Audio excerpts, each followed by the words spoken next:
ലോകാ സമസ്ത സുഖിനോ ഭവന്തു. എല്ലാ കാര്യങ്ങൾക്കും ഭഗവാൻ ഓരോരുത്തരെ ഏൽപ്പിച്ചിട്ടുണ്ട്. അതുപോലെ തന്നെ മനുഷ്യർക്കും ഭഗവാൻ ഒരുപാട് ജോലികൾ കൊടുത്തിട്ടുണ്ട്. ഇന്ന ജന്മം ഇന്നതിന് വേണ്ടി ഉപയോഗിക്കേണ്ടതാണ്. പക്ഷെ മനുഷ്യർക്കത് മനസ്സിലാവില്ല. മുന്നോട്ട് പോകുമ്പോഴത്തേക്ക് അത് മനസ്സിലാക്കാൻ സാധിക്കും. പക്ഷേ ആ മനുഷ്യർ ഏത് വഴി കൂടെ പോയാലാണ് തന്നെ ഏൽപ്പിച്ച ദൗത്യം നിറവേറ്റാൻ പറ്റുന്നത് എന്ന് ചിന്തിച്ചെടുക്കാനുള്ള ശക്തി ഉണ്ടാവില്ല. അവരുടെ ഉള്ളിൽ ഒരുപാട് വാസനകളുണ്ടാവും. അവർക്ക് ഒരുപാട് കാര്യങ്ങൾ ചെയ്ത് തീർക്കാനും കാണും.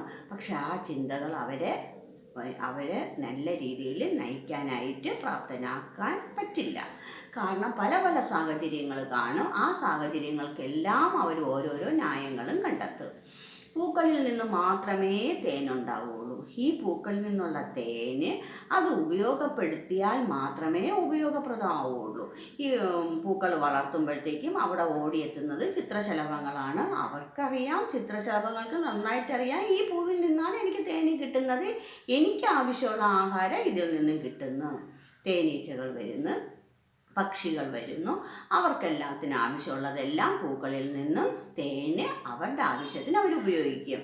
അപ്പോൾ തേനീച്ചകൾ അവരുടെ ആവശ്യത്തിനുള്ളത് എടുത്തിട്ട് ബാക്കി ശേഖരിക്കും.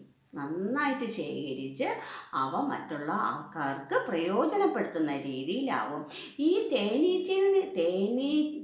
പൂക്കളിൽ നിന്നും കിട്ടുന്ന തേന് നമുക്കൊരിക്കലും സൂക്ഷിച്ചു വയ്ക്കാൻ പറ്റില്ല.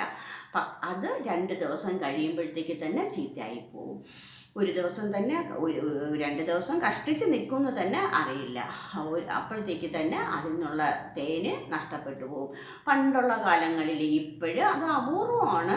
ഈ വാഴ കുലയ്ക്കുമ്പോഴത്തേക്ക് അതിൻ്റെ കൂമ്പിൽ നിന്നും വരുന്ന ആ തേന് കുടിക്കാൻ കുട്ടികൾക്കൊക്കെ ഭയങ്കര ഇഷ്ടമാണ്. അതിന് ആ പോള മാറ്റിയിട്ട് തേന് കുടിക്കും. ഈ തേന് കുടിക്കാൻ പറ്റും നമുക്ക്. പക്ഷെ അത് ഒരു ദിവസം കഴിഞ്ഞ് 2 ദിവസം കഴിഞ്ഞ് അതങ്ങ് തൊഴിഞ്ഞു പോയാൽ പിന്നെ അത് കുടിക്കാൻ പറ്റില്ല.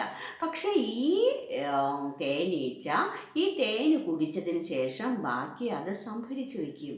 അതിൻ്റേതായ രീതിയിൽ സംഭരിക്കാനുള്ള കാര്യങ്ങൾ ഭഗവാൻ അവർക്ക് കൊടുത്തിട്ടുണ്ട്. അതിനെയാണ് നമ്മൾ ഔഷധങ്ങളായിട്ടും നമ്മുടെ എല്ലാ ആവശ്യങ്ങൾക്കായിട്ടും ഉപയോഗിക്കുന്നത്. അപ്പോൾ അവർക്ക് കൊടുത്തിരിക്കുന്ന ജോലി അവർ കൃത്യമായി ചെയ്യുന്നുണ്ട്. മനുഷ്യർക്ക് കൊടുക്കുന്ന ജോലി മനുഷ്യർ കൃത്യമായി ചെയ്യാറില്ല.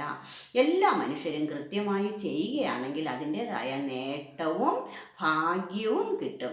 ഈ കലിയുഗം എല്ലാ മനുഷ്യർക്കും നന്മ തന്നെ ഉണ്ടാകുള്ളൂ. ഏറ്റവും നല്ല യുഗങ്ങളിൽ പ്രധാനപ്പെട്ടത് കലിയുഗം തന്നെയാണ്. കലിയുഗത്തിൽ നിന്നാണ് നമുക്ക് എല്ലാ കാര്യങ്ങളും പെട്ടെന്ന് സാധിക്കാൻ പറ്റുന്നത്. ഭഗവാൻ എല്ലാവർക്കും കൊടുക്കാൻ പറ്റും, എല്ലാവർക്കും അത് എടുക്കാനും പറ്റും. എത്രയും വേഗം എല്ലാവരും ഈ മഹാഭാഗ്യം എടുത്ത് സന്തോഷത്തോടെ സമാധാനത്തോടെ ജീവിക്കാനുള്ള അവസരം ഭഗവാൻ തരും.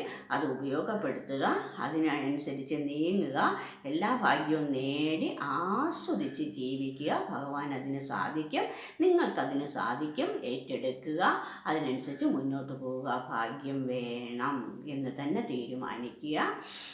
ലോകാ സമസ്ത സുഖിനോ ഭവന്തു.